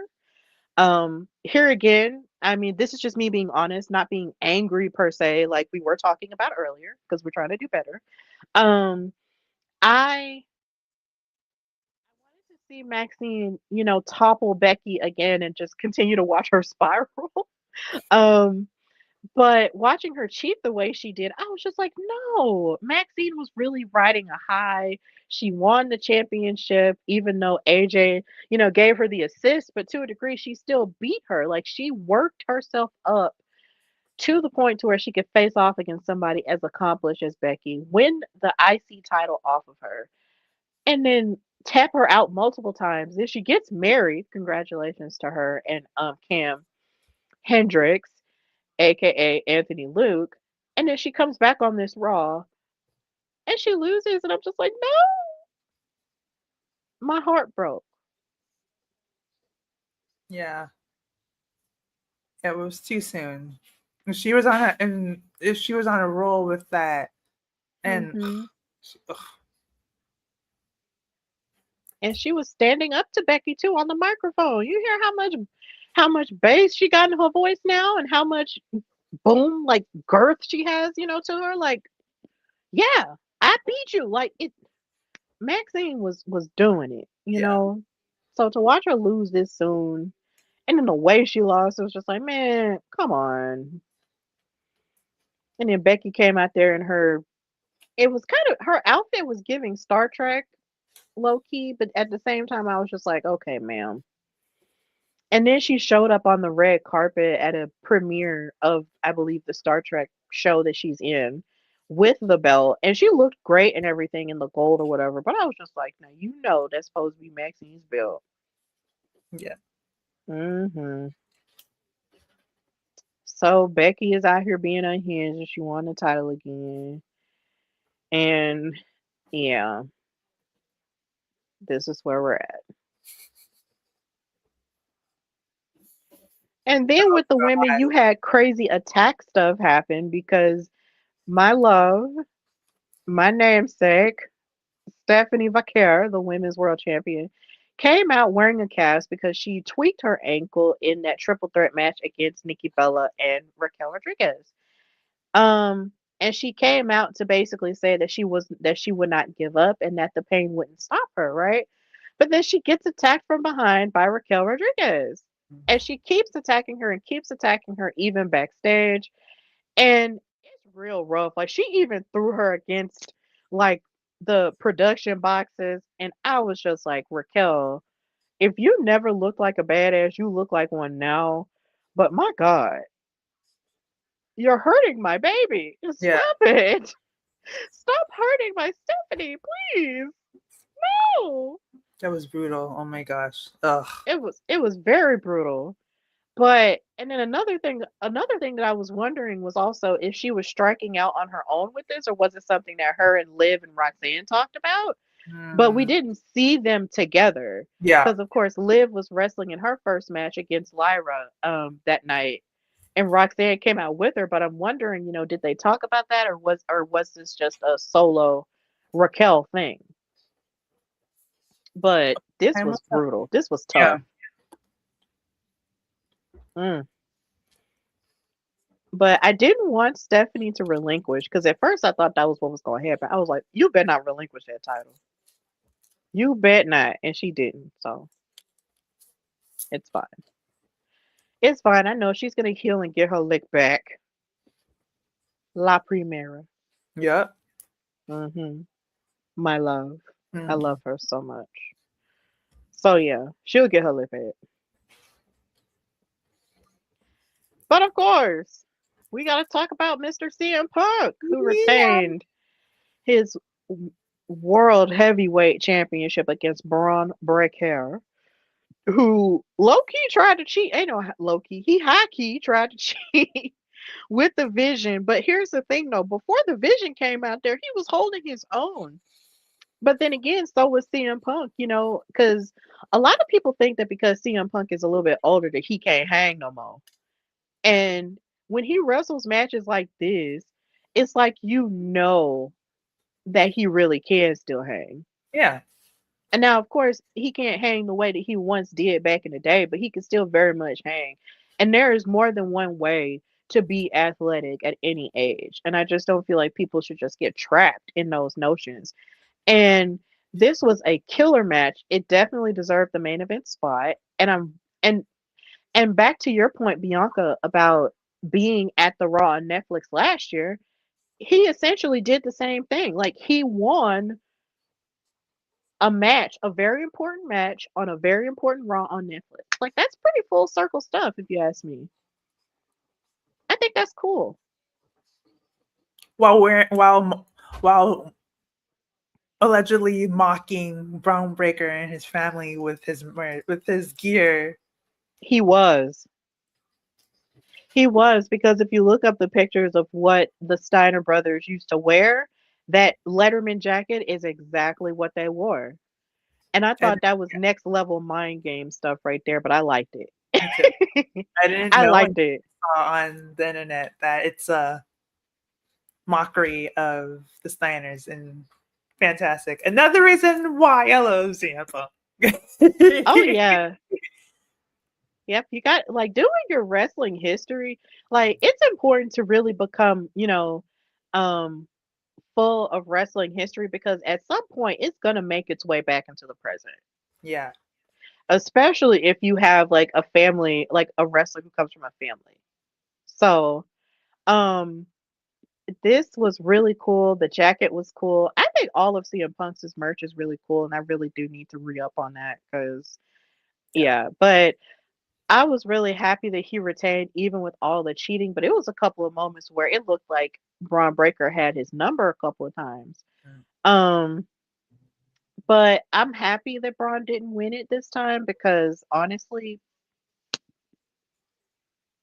this is gonna sound haterish and and I know I've said this multiple times, but I really feel like people talk about because for a while we were seeing um Carmelo losing so much, and we saw Braun Breaker winning so much, and everybody pegging him as the future, I kind of got irritated at it, and I feel like I've begun to slowly resent Braun Breaker because of it. And I used to be a fan of his in NXT, but I feel like the more they started egging him on the main roster, I I just began to resent it, and I think that's just where I am, and I have to be honest about that. And so when he lost to CM Punk Monday, I was relieved and actually quite happy, to be honest. Because everybody was just like, oh, well, he's the future and the belt looks good on him and this is what this is supposed to be and it's his birthright, da da da da da, and he's a future, da da da da da da. And it felt like they Back were to trying to CM Punk's ham point. fist it and make it happen like right now. And I'm just like, no, Yeah. absolutely not. Like, can we just not? And then on top of that, I also feel a way about him because he actually cut a promo on CM Punk and used one of Oba Femi's lines. Oh. Mm-mm. I said no, this isn't gonna work, and that kind of solidified it for me. I was like, yep, okay, you're done. Um, And he can't even do because math. huh? He can't even do math. Exactly, like Steiner, like no, you Uh, can't. uh, So, Instead, he calls a woman fat in the post show during with that one PLE. mm-mm, Stupid, ridiculous. Oh my god, mm-mm. horrible. He thought he ate that one. But it's okay. CM Punk told him, shoot, CM Punk got him together real quick, got him and his whole bloodline together. He was like, look, I don't care. Like you might not be like anybody else, but you're not CM Punk, and he got Okay. and he told him, and he retained the title, and I'm happy. Okay. I'm happy CM Punk retained. He deserved it. Yeah. So yeah, Really um, good. yes. Come on. And also, let me just say, I really enjoyed the scenery of the Stranger Things themed of the episode because I am not. I'm probably going to anger a lot of fans, but please don't be angry with me. Same. I have never really seriously watched Stranger Things. Same. I've only seen it around in culture because of course over the last 10 years you can't really miss the imagery and Right. the merchandise of it all and stuff like that. And my boyfriend got into it and everything else like that. So you can't really miss Stranger Things even if you tried. Um so I liked the imagery of it. I loved how they did the upside down in the beginning. With the music and everything. I love how they had the van out there and how it was very 80s themed and everything. And I loved how Michael Cole and Corey Graves came out there dressed, you know, kind of in the vibe of whatever. And I enjoyed it. And I even liked the fact that they had some statues of the Demogorgon out there. My biggest fear was just the fact that Vecna was going to show up somehow. And I'm so glad he didn't because that is one of the ugliest monsters I've ever seen in my life. And I know he's not meant to be aesthetically pleasing, but I don't like horror movies and I don't like monsters like that because images like that get stuck in my head and then they pop up at the most random moment and I just get paralyzed with fear. So I did appreciate the theme of it. I did like the coloring of the logo to match up with the Stranger Things logo. I think that they should keep this version of the Raw logo because I thought it was really pretty. Um, and I also loved how they had the chapters like they do in all the episodes. Because Becky's I didn't know. chapter, Oh. yeah, Becky's chapter said it's not just her saying it. and then Yeah. of course, and then of course you had Braun Breaker and CM Punk's chapter called The Best versus the Badass. So I I love really that. liked how they were leaning into the theme. But the thing that I didn't like, which made me sad, was a lot of fans talking about how they felt like it was pointless, how they felt like the theme of Stranger Things for the episode was pointless. But my thing is, it's not going to be campy in the way in which other episodes like this were campy. Where back in the day, you if there was a Halloween episode, you see zombies pop out. Like it's not going to be like that. So just chill. And my thing is like, did it take away from the episode? No. No. So relax. God. It's like we know that Netflix goes heavy on their marketing. We know that Raw is a Netflix show and Stranger Things is a Netflix show, and they're both hits. So they use each other to advertise. So it's whatever, okay? Advertisements are everywhere. Just enjoy wrestling and just be quiet and chill sometimes. I enjoyed it. It was cute. Keep the red and black. Yeah. I liked it. Right now, I Not love the color scheme. I love the vibe. I mhm. like a dark color girl. I'm a dark color girl. Yeah. I I like neon. Like, like deep colors and I like bright colors, but I also love it when someone takes a concept that you're so used to seeing and then flip it and make it different because we're so used to seeing the Raw logo be like red and white or like red and gray. So for them to take the Raw logo and turn it upside down and then make it black with red lining was perfect. I love stuff like that. I just love art. Stuff like that that's just different. I gravitate towards it because it's cute. But of course, we know everything gonna be back to normal next week. So, but not really back to normal because of course Raw is going to be in Germany, so it's gonna come on in the afternoon oh, for us. It's gonna come on at 1 p.m. for us over here in Alabama. So be okay. ready for that. So for one for you, so like around 10 a.m. 11 for you. 11? Okay. You're 2 hours behind me, right? So it's 11. It's 11 for you. Okay, thank you. So you get to have like a brunch or something while Ah, watching Raw, and I- I'll be eating maybe lunch. We'll see. I'm But excited. so yeah, Raw's going to be in Germany. They're going back overseas with their road to the Royal Rumble. So they're going to be over there, and it's going to be cool. Dusseldorf. Yay! So then we move to NXT the New Year's Evil, the first NXT of the new year. And babe, a lot of crazy stuff happened here. Blake Monroe attacked Thea Hale Oh yeah. before their women's North American title match because Blake Monroe has been crashing out since she lost. She feels like it shouldn't have happened. And she attacked her, and Ava reprimanded her for it by banning her from the building and saying that she doesn't get her match. And Blake was upset, and she even proceeded to lambast Ava on Twitter, and it got real ugly real quick.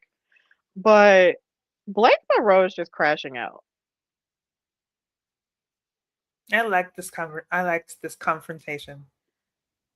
I liked it too because Ava does not play with these folks. No. She doesn't play with these folks. Like y'all gonna smell what Ava is cooking real quick, Ah! okay? Mm-hmm. Y'all need to stop playing with her. You Y'all have jabronis tap better danced. stop. Like y'all be tap dancing on her last nerve, and one day she gonna pop off, okay?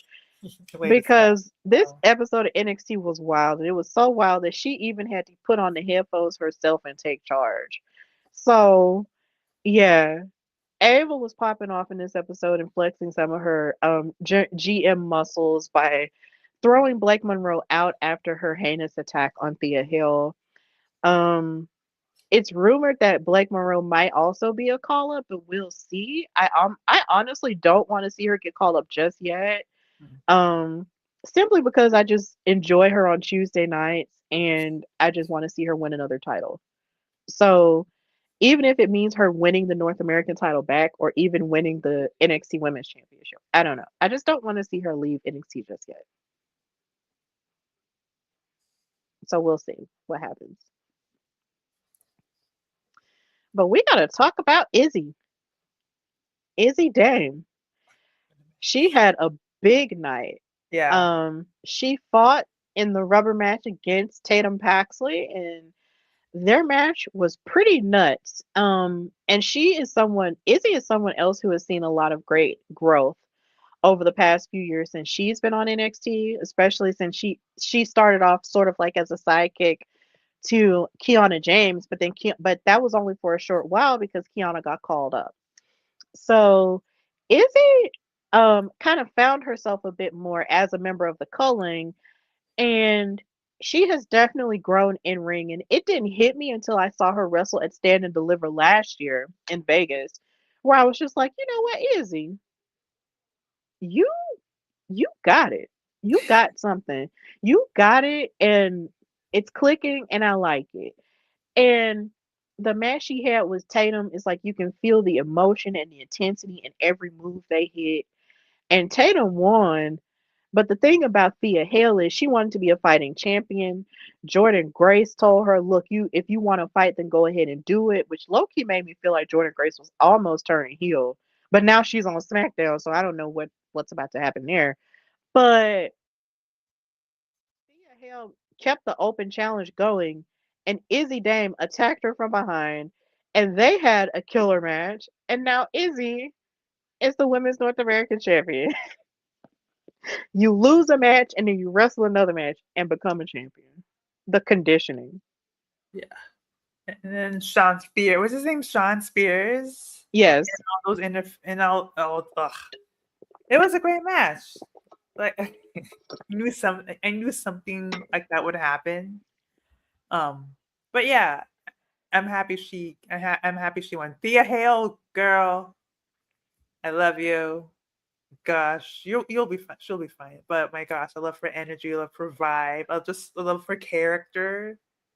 She's funny. She's and I mean, Thea Hale is great, and I yeah, hate it here again that she lost so soon too, because yeah, you in talking about NXT growth, like she really came into her own in these last 2 years. And then for a minute you didn't see her on TV. So to see her back on TV, and then even though it was with controversy, see her finally win a championship only to lose it so quickly broke my heart too. And I was like, God dang it. What the heck? And at first I thought it wasn't even Izzy that attacked her. I thought Blake snuck back in. I thought Blake Monroe snuck back in and attacked her from behind, but it was Izzy. And, you know, it was cool. So I hated that Thea lost. So I'm hoping that somehow or another she can get her lick back. 100%. Um, because Thea had worked so hard Yeah. for so long, even from when she was at Chase U and everything. And for her to win that title and then lose it so soon, it was just like, man, I was so sad. But congrats to Izzy Dame. She's just a champion, and it is what it is. Hmm.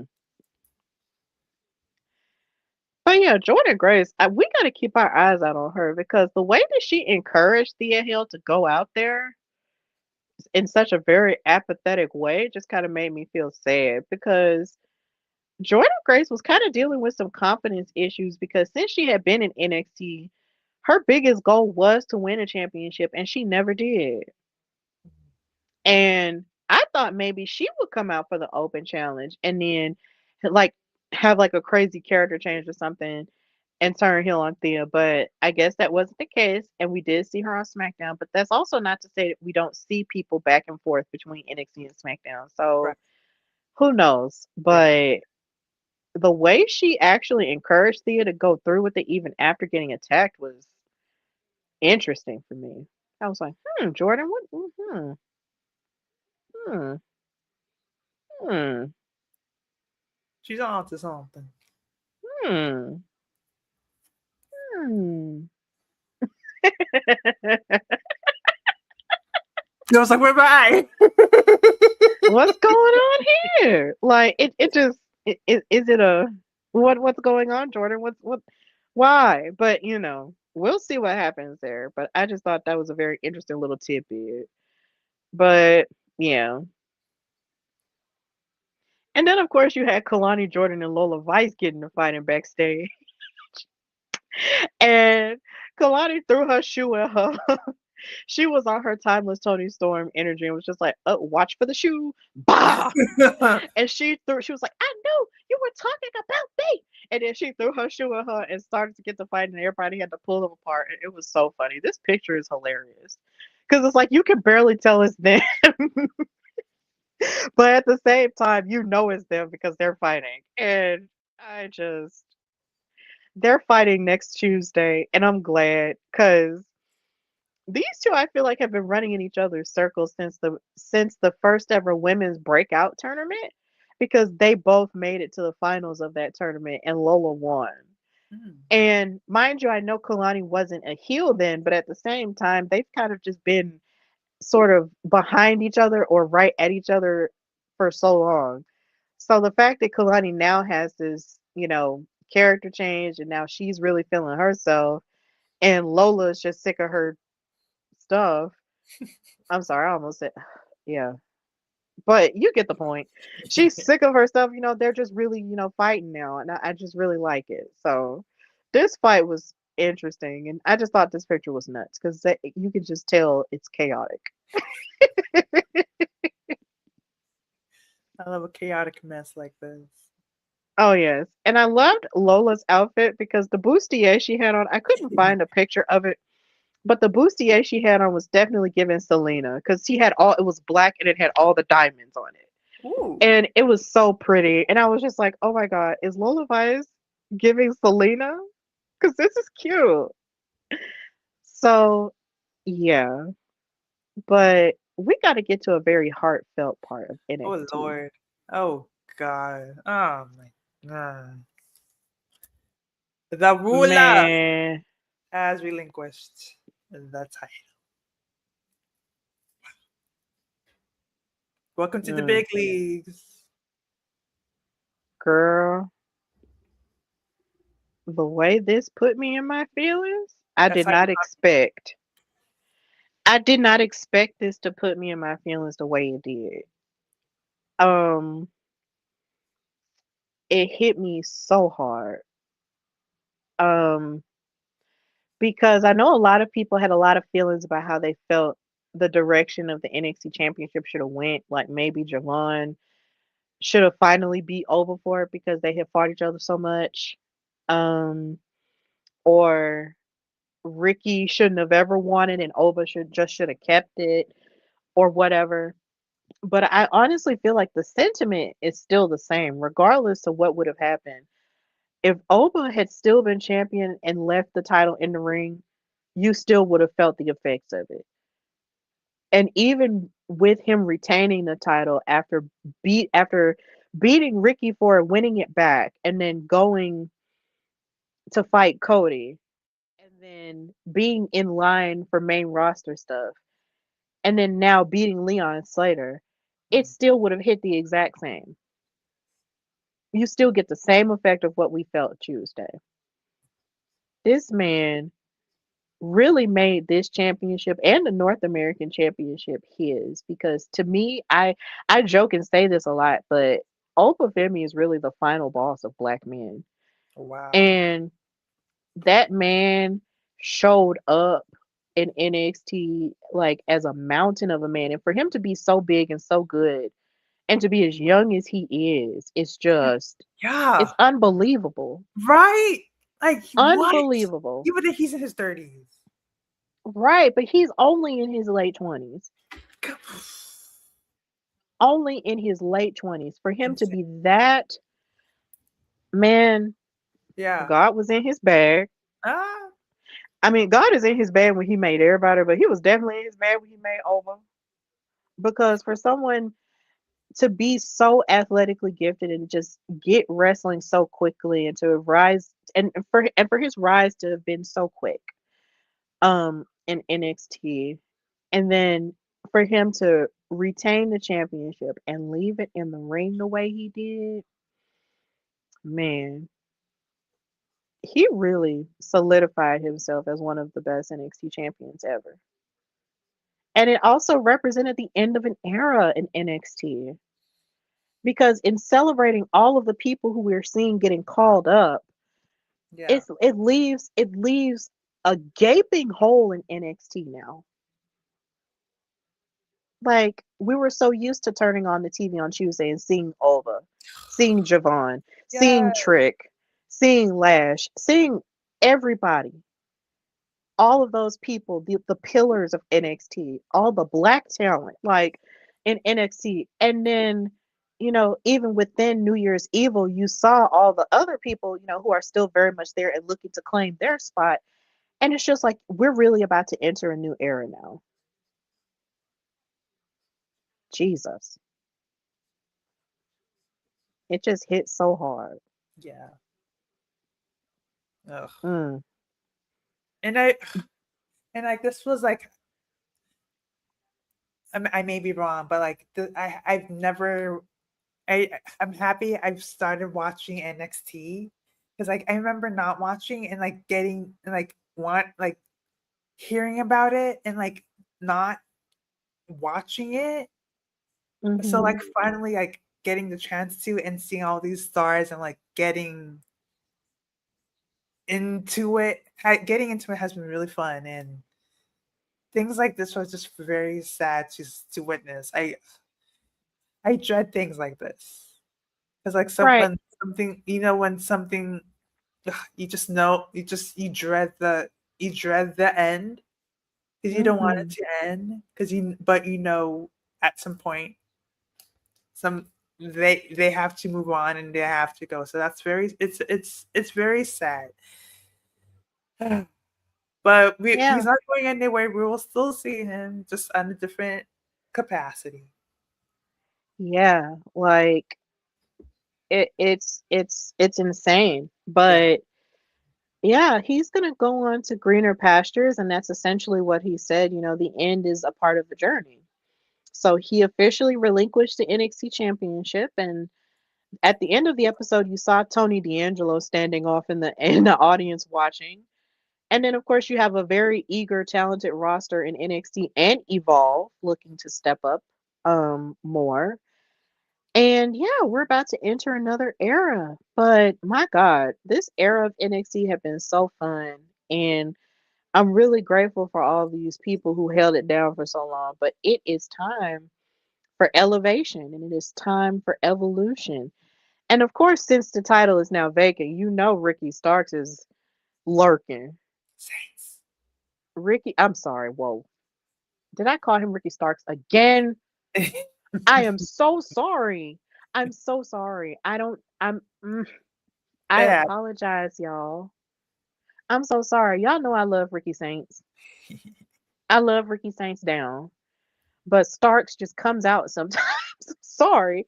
But my Gambit, he gonna be lurking for that title. And and he wants to be the top guy in the face of NXT. And he can be. But here again, you got a lot of eager people wanting Yeah. to come after that title too. So yeah, y'all. It's a new era and it's a new dawn and it's a new time. But it's a time for elevation in professional wrestling. But oh my God, I'm grateful. So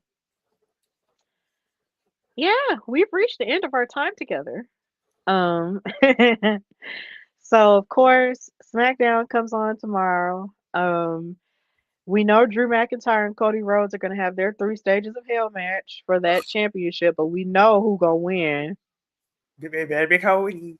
It better be the It bishop, the better pastor, Mr. it better Raheem. be it better be Cody because you don't let nobody talk about your daddy like that. Especially if Okay. you're from the South. You don't let that Right. happen.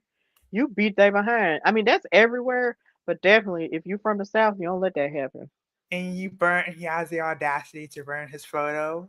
Oh yeah. Really? That was fake cringe, that fake or not, it was still very cringe, Like very uncomfortable for me to watch. I would die.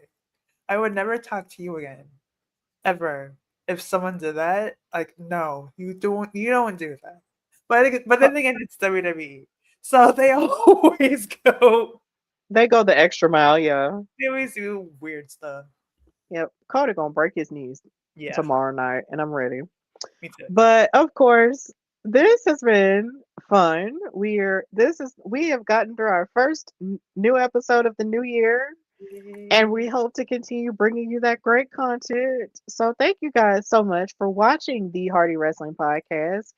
Know that you can follow me, your girl Stephanie Hardy, on Instagram and Twitter at Queen Steph Hardy. You can follow the show, the Hardy Wrestling Podcast, on Instagram at Hardy Wrestling Podcast as it's scrolling at the bottom of the screen, and on Twitter at Hardy WrestlePod.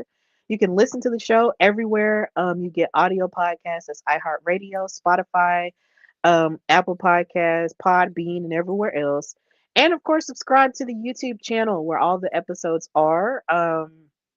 In the live section or even the video section. And if there's anything old that you might have missed or heard me reference to or whatever that you want to go back and watch, you can do that as well. And of course, support your girl out here in these wrestling streets because in 2026 we're gonna try and still make things happen while also reaching some goals in life. So stay tuned.